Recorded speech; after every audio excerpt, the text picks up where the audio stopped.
What is up, YouTube? Welcome to PanFro Games. In today's video, we're going to be talking about Pokemon Legends Arceus DLC and this brand new secret room that was found. And I want to give my opinions on the matter because I know a lot of people are giving their takes. And I think this secret room is pretty awesome. If you haven't seen this before, we're going to be watching it right here live. So let's check out this secret room and see what it's like. So shout outs to Deepak Rez and Nico Run for originally finding this. And so this is a secret room that is located in the game's files. It is actually listed as the last area of the game in the files, so it doesn't really mean anything. As you can see, this is like your starting bedroom in most Pokemon games, right? So this would be like, oh, like in Diamond and Pearl remakes, right? Oh, this is where the kid would be. You have the Switch, you have the TV, and you know, he has a bunch of little Pokemon stuff around here, which is very cool. You know, like the Mantike like folder things there. You get a Gastrodon poster, a Spiritomb poster, a lot of really cool stuff. But this is a completely unused asset in the entire game. Now, some people are thinking, oh, is this DLC? Is this gonna lead into whatever they're gonna be releasing later this year? And I don't think so, actually. I really don't believe this is going to be part of the rumored DLC for Pokemon Legends Arceus. I really think this is just cut content.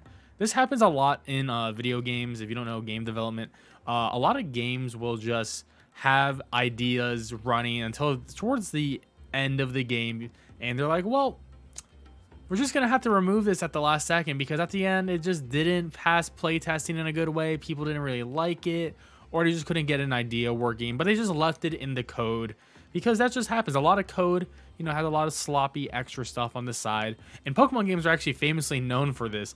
Funny enough, Sword and Shield has tons of code back from the original Diamond and Pearl game just sitting.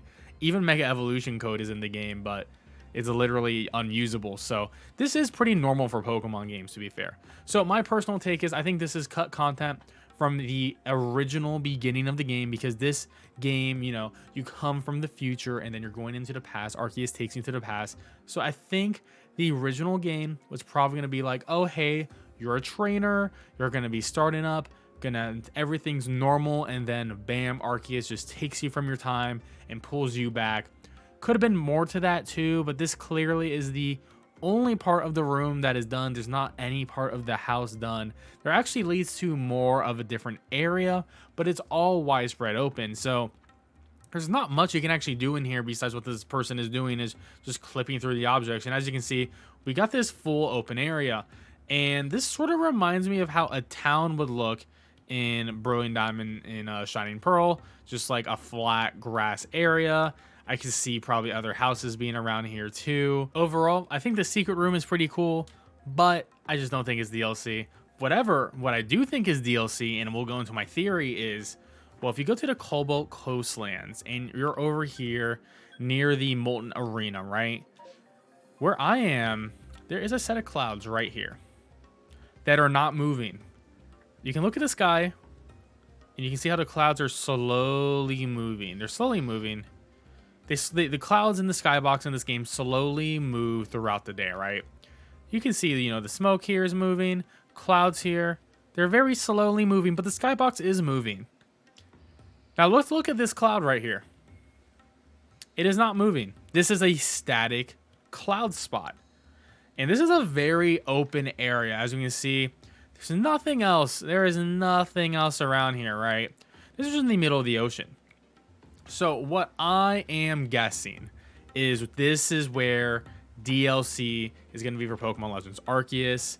So I'm just going to go down a bunch of big predictions and theories and things I've heard from leakers and what I really want. So one, we're going to be getting DLC for this game. I think it's going to be paid DLC, and I think it's going to be $15 DLC.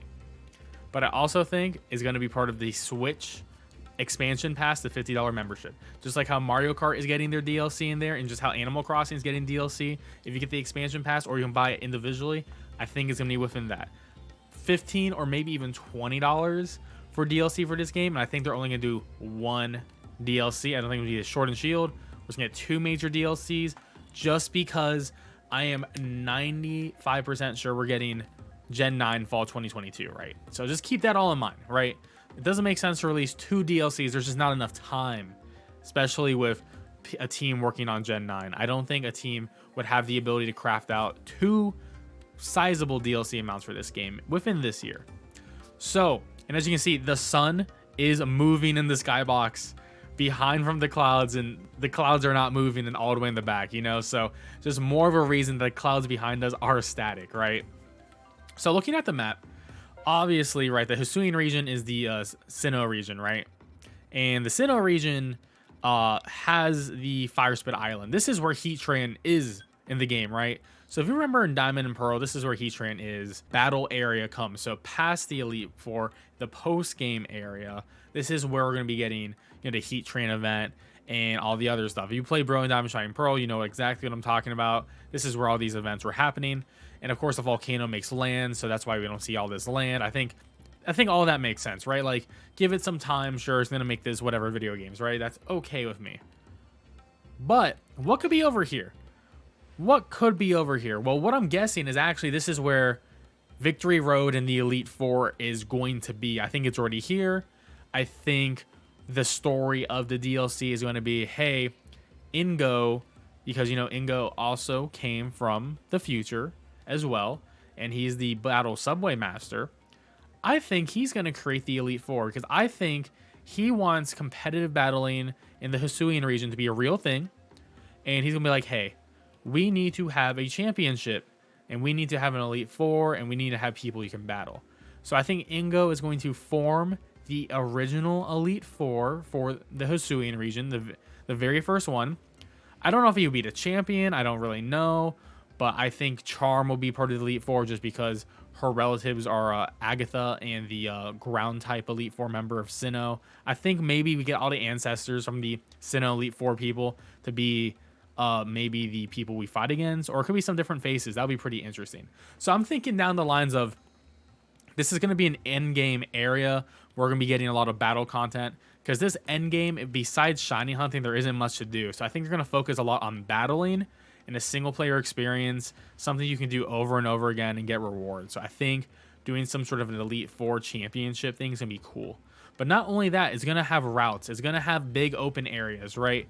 It's going to be open and big just like this, in my opinion. I think it's going to have one big area that is going to be sort of an island theme, and it's going to include Pokemon that we don't already have. I think we're going to get 100 Pokemon between Gens 1 and 4 that are not included. So it's really Gens 1 to 3 because all the Gen 4 Pokemon are included, right?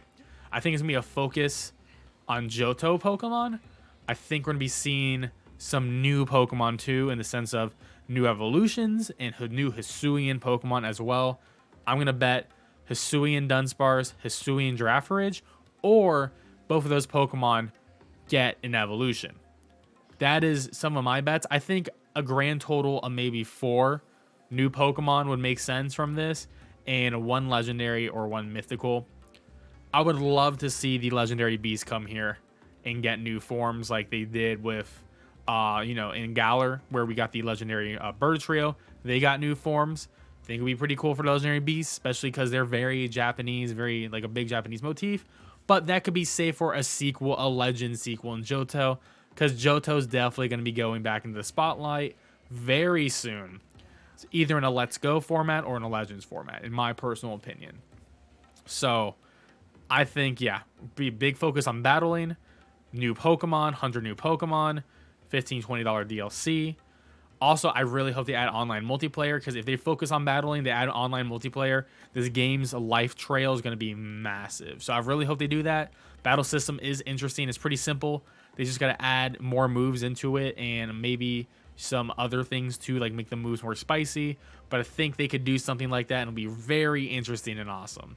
So that is my hope and wishes for the upcoming Pokemon Legends Arceus DLC. But I really do think it's gonna be out here. Whatever's behind these clouds, it's gonna be behind these clouds for sure. I will bet on that.